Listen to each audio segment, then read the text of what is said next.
जय हिंद, नमस्कार, जोहार। मैं बादल स्वागत करता हूं आपका लब्बो लुआब में। झारखंड में चुनावी सरगर्मियां बढ़ी हुई हैं और इस बीच तमाम नेताओं के जो संपत्ति है वो उनके खुलासे हो रहे हैं और ये खुलासे हो रहे हैं उनके द्वारा दायर किए गए हलफनामे में, जो कि नामांकन के वक्त वो चुनाव आयोग में दर्ज करते हैं।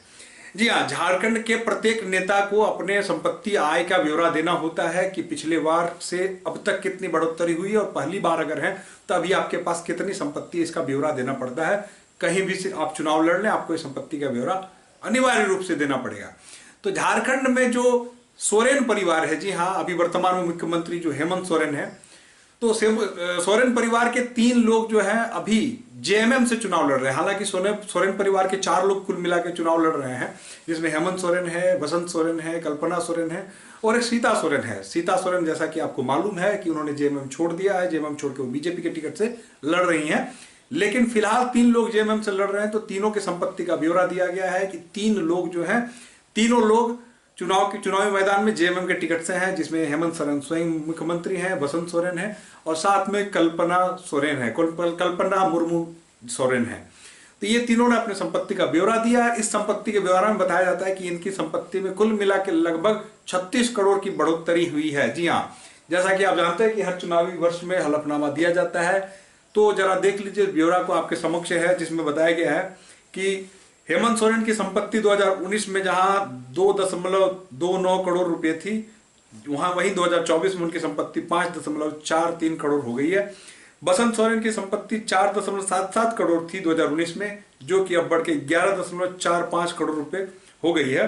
और कल्पना सोरेन की जो संपत्ति है वह 2019 में 19.14 करोड़ थी, जो 24 में 19.18 करोड़ रुपए हो गई है। अब ये 36 करोड़ रुपए की बढ़ोतरी हो गई है। चुनावी मैदान में तीनों ही हैं और आप सबको मालूम है कि जो चुनाव होता है उसमें खर्च होता है, उसमें पैसे की जरूरत होती है। हालांकि ये इनकी निजी संपत्ति है, जो पता नहीं चुनाव में लगाएंगे अथवा नहीं लगाएंगे, क्योंकि चुनाव में अक्सर पैसे पार्टी फंड से खर्च होते हैं। और ये मैं वैध संपत्ति के बारे में बात करता हूं, ज्ञात संपत्ति के बारे में बात कर रहा हूं, जिनका उन्होंने हलफनामा में चर्चा किया है, जिनका उन्होंने हलफनामा में ब्यौरा दिया है। अब दूसरी बात, एक चीज और महत्वपूर्ण है कि सीजीएल परीक्षा में जो है सीबीआई जांच होगी। अब सीजीएल परीक्षा में सीबीआई जांच होगी अथवा नहीं होगी, यह अभी मुद्दा अब गर्म हो गया है। जी हाँ, सीजीएल मुद्दा जो है, जानते हैं आप, झारखंड राज्य में सीजीएल मुद्दा बहुत ही गर्म है। छात्र लगातार इसको लेकर आवाज उठा रहे हैं, छात्र लगातार आंदोलनरत हैं। छात्रों ने बड़ी संख्या में, बड़े तादाद में इसको लेकर आंदोलन किया है और छात्र सड़कों में रहे हैं। फिलहाल आचार संहिता लगी है। आचार संहिता में जो छात्र कुछ नहीं कर पा रहे हैं, तो छात्रों ने ट्विटर अभियान चलाया और तरह तरह के छात्र नेताओं से भी मिलकर अपनी व्यथा बता रहे हैं। हालांकि अब मैं आपको बता रहा हूं कि सीबीआई जांच होने की जो चर्चा है वो क्यों है। फिलहाल चूंकि आप जैसा कि जानते हैं कि जो जेएमएम है, सीजीएल परीक्षा को लेके कोई जांच बैठाने जा नहीं रही है, तो फिर जांच कौन बैठाएगा। जी हाँ, ये घोषणा बार बार घूम घूम के पूरे झारखंड में कर रहे हैं हेमंत बिस्वा शर्मा जी, जो कि असम के मुख्यमंत्री हैं और झारखंड में फिलहाल भाजपा के चुनावी सह प्रभारी हैं। वो जहां भी जाते हैं, जिस मंच पे भी जाते हैं, कल भी जमशेदपुर में उन्होंने ये बात रखी, सहित जहां भी जा रहे हैं उन्होंने एक ही बात कर रहे हैं कि हमारी सरकार आएगी तो इस पर हम सीबीआई जांच लगाएंगे। जी हाँ, उन्होंने यह भी दावा किया है कि सीजीएल की जो परीक्षा है, जैसे ही हमारी सरकार बनेगी, हमारे मुख्यमंत्री जैसे ही शपथ ग्रहण करेंगे, उसके 10 मिनट के अंदर उसको रद्द करने की घोषणा करेंगे और पहली कैबिनेट में जो है परीक्षा की तिथि जारी करेंगे। साथ में उन्होंने यह भी कहा कि जो हम अब परीक्षा में सीबीआई की जांच बैठाएंगे झारखंड में। साथ में उन्होंने यह भी कहा है कि तमाम परीक्षाएं जिसमें अनियमितताएं बरती गई हैं, उन सारे परीक्षाओं में वो जांच बैठाने का वो वादा कर रहे हैं घूम घूम कर।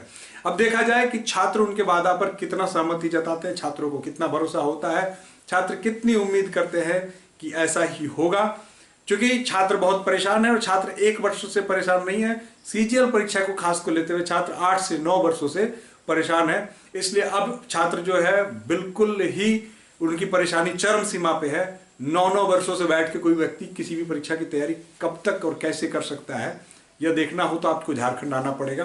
फिलहाल ये मामला गर्म है। चुनाव के समय सब इसको मुद्दा बना रहे हैं और केवल भाजपा ही नहीं, जेएलकेएम जो जयराम महतो की पार्टी है, इसने भी इसको मुद्दा बनाया और लगातार वो भी इस मुद्दे को लेकर फील्ड में घूम रहे हैं कि हमारी सरकार बनती है तो हम इसको रद्द करते हुए इस पर सीबीआई की जांच लगाएंगे। कैसा लगा आपको न्यूज? कमेंट करके जरूर बताएं। चैनल पर नए हैं तो इसको सब्सक्राइब करते हैं। जय हिंद, धन्यवाद।